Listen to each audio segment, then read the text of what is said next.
കുറച്ച് സാധനങ്ങളൊക്കെ ഉണ്ടാവില്ലേ, അതൊക്കെ ഭയങ്കര റിയാക്റ്റീവ് ആയിട്ടുള്ള സാധനമാണ് അല്ലെ. അപ്പോ എന്താണ് യുറേനിയം അങ്ങനത്തെ ആറ്റം ബോംബ് ഭയങ്കരമായിട്ട് റിയാക്റ്റീവ് ആയിട്ടുള്ള ഒരു സാധനമാണ് ഫ്രീ റാഡിക്കൽ. ഈ ഫ്രീ റാഡിക്കൽ നമ്മുടെ ശരീരത്തിൽ എങ്ങനെ ഉണ്ടാവും എന്ന് പറഞ്ഞാൽ നമ്മൾ ശ്വാസം കഴിക്കുന്നതിൽ കൂടെ, ഭക്ഷണം കഴിക്കുന്നതിൽ കൂടെ, ഡൈജഷനിലേക്ക് കൂടെ, ഇങ്ങനെ പല സ്ട്രെസ്സിലേക്ക് കൂടെ ഒക്കെ എന്തുണ്ടാവും നമ്മുടെ ശരീരത്തിൽ ഈ ഫ്രീ റാഡിക്കൽ ഉണ്ടാവും. ഈ ഫ്രീ റാഡിക്കലിന്റെ ഒരു പ്രത്യേകത പറഞ്ഞാൽ ഇത് അനാവശ്യമായിട്ടുള്ള കെമിക്കൽ റിയാക്ഷൻ ഉണ്ടാക്കും. മര്യാദക്കുള്ള ഒരു പിന്നെ ശരീരത്തിൽ അനാവശ്യമായിട്ട് കയറിയിട്ട് എന്തുണ്ടാക്കും, വെറുതെ കെമിക്കൽ റിയാക്ഷൻ ഉണ്ടാക്കും. ഓക്കെ, അപ്പൊ അതാണ് ഫ്രീ റാഡിക്കലിന്റെ ഒരു പ്രശ്നം. അപ്പൊ ഈ 95 എന്ന് പറഞ്ഞ ഈ ഹെൽത്ത് ഡ്രിങ്കിൽ എന്തുണ്ടെന്ന് പറഞ്ഞാൽ നമുക്ക് ആന്റി ഓക്സിഡൻസ് ഉണ്ട്. ഈ ആന്റി ഓക്സിഡൻസ് നമുക്ക് പണ്ടേ അറിയാം. ഈ ആന്റി ഓക്സിഡൻസിന്റെ പ്രധാനപ്പെട്ട ആന്റി ഓക്സിഡൻസ് പറഞ്ഞാൽ വൈറ്റമിൻസ് ഒക്കെ ആന്റി ഓക്സിഡൻസ് ആണ്. നമ്മൾ കേൾക്കുന്ന വൈറ്റമിൻസ് ഇല്ലേ, ഈ വൈറ്റമിൻസ് ഒക്കെ എന്താണ് ആന്റി ഓക്സിഡൻസ് ആണ്. ഈ ആന്റി ഓക്സിഡൻസ് എന്ന് വെച്ചാൽ ഈ ഭയങ്കരമായിട്ട് റിയാക്ട് ചെയ്യുന്ന പിന്നെ ആന്റി ഓക്സിഡന്റ് ഈ ഫ്രീ റാഡിക്കലിനെ എന്ത് ചെയ്യും, ഒന്ന് സമാധാനിപ്പിക്കും അല്ലെ. ഭയങ്കര എന്ത് ചെയ്യാം, അവരെ അക്രമത്തിൽ നിന്ന് ആരെ സഹായിക്കും, അതിനെ ന്യൂട്രലൈസ് ചെയ്യും. ഈ ആന്റി ഓക്സിഡൻസ് ന്യൂട്രലൈസ് ചെയ്യും. അപ്പൊ ലോകത്തിൽ തന്നെ ഏറ്റവും കൂടുതൽ ആന്റി ഓക്സിഡൻസ് അടങ്ങിയ ഭക്ഷണം എന്ന് പറയുന്നത് ഏതാണ്? പഴവർഗ്ഗങ്ങളാണ്. ഓക്കെ, പഴവർഗ്ഗങ്ങളിൽ തന്നെ ഏറ്റവും കൂടുതൽ ആന്റി ഓക്സിഡൻസ് അടങ്ങിയ പഴവർഗ്ഗങ്ങൾ എന്ന് പറയുന്നത് ബെറിപ്പഴങ്ങളാണ്.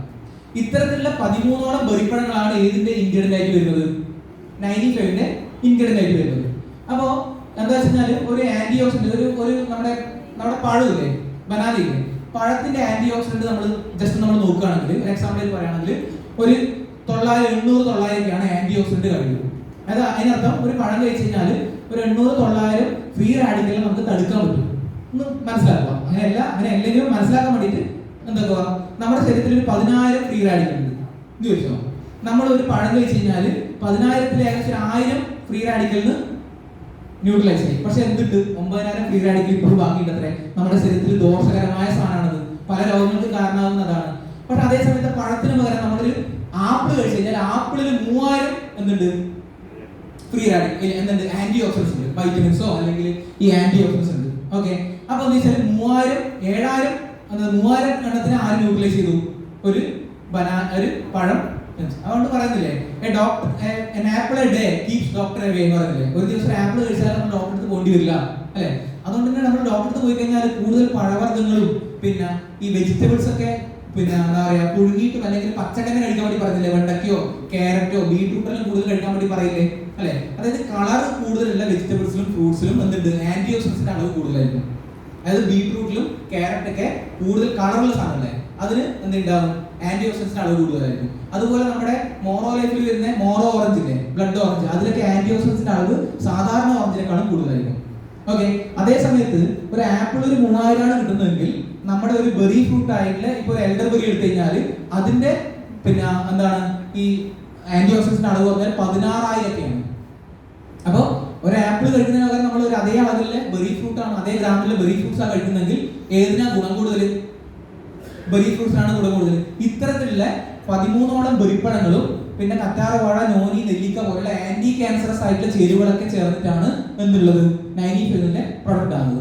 ഈ പ്രൊഡക്റ്റ് എന്താ വെച്ചാൽ രോഗങ്ങൾ വരാതിരിക്കാനും ബോഡി ഒന്ന് നോർമൽ ആയിട്ട് ഈ പ്രൊഡക്റ്റ് പ്രത്യേകിച്ച് വെച്ചാൽ ബോഡി നോർമലായി നിൽക്കാൻ വേണ്ടിയിട്ട് ഈ സാധനം സഹായിക്കും. എന്ത് രോഗം വരാനുള്ള കാരണം ബോഡിക്ക് എന്തെങ്കിലും അബ്നോർമാലിറ്റി ഉണ്ടാകുന്ന രോഗം വരിക. ഇതിന്റെ ഒരു പ്രത്യേകത പറഞ്ഞാൽ ഇതൊരു മെഡിസിൻ അല്ല, ഇത് ബോഡിനെ നോർമൽ കണ്ടീഷനിലേക്ക് എത്തിക്കാൻ പറ്റുന്ന ഒരു പ്രൊഡക്റ്റ് ആണ്. അപ്പൊ ഏത് പ്രൊഡക്റ്റ് കൊടുക്കുമ്പോൾ ഒരു കോമ്പിനേഷൻ ആയിട്ട് നമുക്ക് 95 കൊടുക്കാൻ പറ്റും. 95 ഉപയോഗിക്കാൻ പാടില്ലാത്ത ആൾക്കാർ പറഞ്ഞാൽ പ്രഗ്നന്റ് ആയ ആൾക്കാർ 95 ഉപയോഗിക്കേണ്ടതില്ല. പിന്നെ കിഡ്നിയുമായി ബന്ധപ്പെട്ട പ്രശ്നങ്ങളില്ലവർക്കും 95 ഉപയോഗിക്കാൻ നമ്മൾ കൊടുക്കാറില്ല. ഓക്കെ, അപ്പോൾ ബ്രൂസ്വിക്ക് ലാബ് ടെസ്റ്റ് ചെയ്തതിൽ ഏറ്റവും കൂടുതൽ ആന്റി ഓക്സിഡൻസ് അടങ്ങിയ ഒരു പ്രൊഡക്റ്റ് ആയിട്ട് കണ്ടുപിടിച്ചത് പിന്നെ ഈ 95 ആണ്. ശരിക്കും പറഞ്ഞാൽ 10 ലക്ഷം ഒറാക്ക് വാല്യൂ ഉണ്ട്, പക്ഷെ നമ്മുടെ കമ്പനി 9 ലക്ഷമേ പറയുന്നുള്ളൂ. ഓക്കെ, അപ്പോൾ ഈ ബിസിനസ്സിലേക്ക് വരുന്നതിന് മുമ്പേ, ഈ സർവീസ് സ്റ്റേഷൻ സ്റ്റാർട്ട് ചെയ്യുന്നതിന് മുമ്പേ ഞാൻ ബയോടെക്നോളജിയിൽ ഡോക്ടറേറ്റ് ചെയ്തു കൊടുക്കുകയായിരുന്നു. അപ്പൊ ആ സമയത്ത് ഈ ബ്രൂസ്വിക്ക് ലാബിന്റെ ഒക്കെ കാര്യങ്ങളൊക്കെ നമുക്ക് അറിയുന്ന കാര്യമാണ്. അങ്ങനെയാണ് ഒരു GTS പങ്കെടുത്ത സമയത്ത് ഈ 95 ഉപയോഗിച്ചിട്ട് ഒരു സ്കിൻ അലർജി മാറിയ ലേഡിനെ പരിചയപ്പെടുന്നത്. അങ്ങനെയാണ് ഈ പ്രൊഡക്റ്റ് ഞാൻ എൻ്റെ അമ്മക്ക് വാങ്ങിച്ചു കൊടുക്കുന്നത്. അമ്മക്ക് അങ്ങനെ ഒരു 10-35 വർഷങ്ങളായിട്ടുണ്ടായ ഒരു സ്കിൻ അലർജി പരിപൂർണമായിട്ട് 3 ബോക്സ് 95 കൊണ്ട് 3 മാസത്തിൽ പരിപൂർണമായിട്ട് മാറ്റാൻ പറ്റി. അങ്ങനെയാണ് ഈ ബിസിനസ്സിനെ മനസ്സിലാക്കിയിട്ട് ഈ ഇത്രയും നല്ല പ്രൊഡക്റ്റും കാര്യങ്ങളൊക്കെയാണ് മനസ്സിലാക്കിയിട്ട് ഈ ബിസിനസ്സിനോട് ഒരു ഇഷ്ടം തോന്നാനുള്ള കാരണം വെച്ചാൽ ഈ പ്രൊഡക്റ്റ് ഉപയോഗിച്ച് ഈ സബ്ജക്ട് പഠിക്കുകയായിരുന്നു. ആ സമയത്ത് ഞാൻ ബയോടെക്നോളജിയിൽ ഡോക്ടറേറ്റ് ചെയ്തുകൊണ്ടിരിക്കുന്ന സെൻട്രൽ ഗവൺമെന്റ് പ്രൊജക്റ്റിലായിട്ട് വർക്ക് ചെയ്തുകൊണ്ടിരിക്കുന്നത്. അപ്പോൾ ഞാൻ വർക്ക് ചെയ്തുകൊണ്ടിരിക്കുന്ന ഞാൻ 9 വർഷം പഠിച്ചുകൊണ്ടിരിക്കുന്ന സാധനത്തിനെ പറ്റിയിട്ടാണ് ആര് പറയുന്നത്? കള്ളുകാരനായ ശിവ സാറും പിന്നെ എന്താണ് ഒരു തുണിക്കടയിൽ ജോലി ചെയ്ത പിന്നെ സതീഷ് സാറും ബിജു സാറും അന്ന സാറിനൊക്കെ പറഞ്ഞു തരുന്നത്. അപ്പോൾ നമ്മൾ നോക്കുമ്പോൾ പഠിച്ച സാധനമാണ്. നേരത്തെ പറഞ്ഞ സ്പൈറലിലേക്ക് നമുക്ക് സിലബസിൽ പഠിക്കാനുണ്ടായിരുന്നു. ഓക്കെ, അപ്പൊ ആ സാധനമാണ് ഇവർ ബ്രോഷറിൽ കാണിച്ചിരുന്നത്. അങ്ങനെയാണ് ഭയങ്കര അതിശയം തോന്നിയത്. അങ്ങനെയാണ് അതെല്ലാം മാറ്റി വെച്ച് അവസാനം എന്തായി ബിസിനസ് ഒരിക്കലും ചെയ്യുക എന്ന് പറഞ്ഞ ആള് ഇന്ന് RTC ആയിട്ട് പ്രൊഡക്റ്റ് ട്രെയിനിങ് എടുക്കുന്ന രീതിയിലേക്ക് മാറി വരാൻ കാരണം ഇത്തരത്തിലുള്ള സൂപ്പർ പ്രൊഡക്റ്റുകളാണ്. പിന്നെ ഇത് നോക്കിക്കഴിഞ്ഞാൽ ഇപ്പൊ 95 സംസാരിക്കുമ്പോൾ ക്യാൻസറിനെ ഏറ്റവും പ്രതിരോധിക്കാനുള്ള ഏറ്റവും നല്ല പ്രൊഡക്റ്റ് നമ്മുടെ 95 ആണ്. ഇപ്പൊ നോക്കിക്കഴിഞ്ഞാൽ ICMR-ന്റെ കണക്ക് പ്രകാരം Indian council four medical research എന്നാണ് ICMR-ന്റെ പൂർണ്ണരൂപം. 2020 റിപ്പോർട്ട് പ്രകാരം പുതിയ ക്യാൻസർ രോഗികളുടെ എണ്ണം എന്ന് പറഞ്ഞാൽ 14,61,427 ആണ്. അതായത് 100% ഇൻക്രീസ്. കഴിഞ്ഞ 10 വർഷം നോക്കിക്കഴിഞ്ഞാൽ അതിന്റെ നേരെ ഡബിൾ ആയി ഉണ്ട് 2022 ക്യാൻസർ രോഗികൾ. ഇപ്പൊ ക്യാൻസറിന്റെ ട്രീറ്റ്മെന്റ് സെന്ററിന്റെ എണ്ണം കൂടിക്കൊണ്ട് വരികയാണോ അല്ലെങ്കിൽ അതിലും കൂട്ടി പോവാണോ? ഹോസ്പിറ്റലിന്റെ എണ്ണം കൂടി വരികയാണ് അല്ലെ? ഇപ്പൊ ലേറ്റസ്റ്റ് ആയിട്ട് കേരള ഗവൺമെന്റിന്റെ പുതിയൊരു ക്യാൻസർ വാർഡ് അല്ലെ എവിടെയോ ഉദ്ഘാടനം ചെയ്തതിന്റെ വലിയ ന്യൂസും കാര്യങ്ങളൊക്കെ ഉണ്ടായിരുന്നു. ശരിക്കും കേരളത്തിൽ എന്താണ് ഹെൽത്ത് സെക്ടർ ഭയങ്കര സൂപ്പറാണ് അല്ലെ? ഒരുപാട് ഹോസ്പിറ്റൽ ഉണ്ട്. ഒരുപാട് ഹോസ്പിറ്റലുകൾ നമ്മുടെ നല്ല ആരോഗ്യത്തിനെയാണോ സൂചിപ്പിക്കുന്നത് അല്ലെങ്കിൽ മോശം ആരോഗ്യത്തിനെയാണോ സൂചിപ്പിക്കുന്നത്? നല്ല ആരോഗ്യമുള്ള നാട്ടില് കൂടുതൽ ഹോസ്പിറ്റൽ വേണോ? കൂടുതൽ ക്യാൻസർ ആശുപത്രികൾ ഉണ്ടാവുക എന്ന് പറഞ്ഞാൽ എന്താണ് അവിടെ അവസ്ഥ? കൂടുതൽ ക്യാൻസർ രോഗികളുണ്ട് എന്നല്ല അർത്ഥം. അപ്പൊ ഇത്തരത്തിലുള്ള ഏറ്റവും വലിയ പ്രശ്നമായ ക്യാൻസറിനെ അടക്കം പ്രതിരോധിക്കാൻ പറ്റുന്ന ഉൽപ്പന്നം എവിടെയുണ്ട്? നമ്മുടെ കയ്യിലുണ്ട്. എന്നാ ക്യാൻസറിനുള്ള മരുന്നുമല്ല നമ്മുടെ പ്രൊഡക്റ്റ്.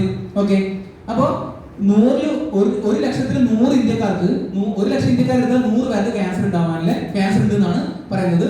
ഒരു 9 ഇന്ത്യക്കാർ നോക്കിക്കഴിഞ്ഞാൽ ഒരു ഇന്ത്യക്കാരന് ക്യാൻസർ വരാനുള്ള സാധ്യത ഉണ്ട് എന്നാണ്, അവരുടെ ജീവിത കാലഘട്ടത്തിൽ ക്യാൻസർ വരാനുള്ള സാധ്യത ഉണ്ട് എന്നാണ് പറയപ്പെടുന്നത്. അപ്പൊ അത്രയും വലിയ മാർക്കറ്റാണ് എവിടെ ഉള്ളത്?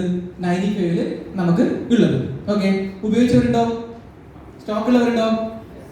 ഓക്കെ, അപ്പൊ അടുത്ത പ്രൊഡക്റ്റ് ആണ് കുറച്ചധികം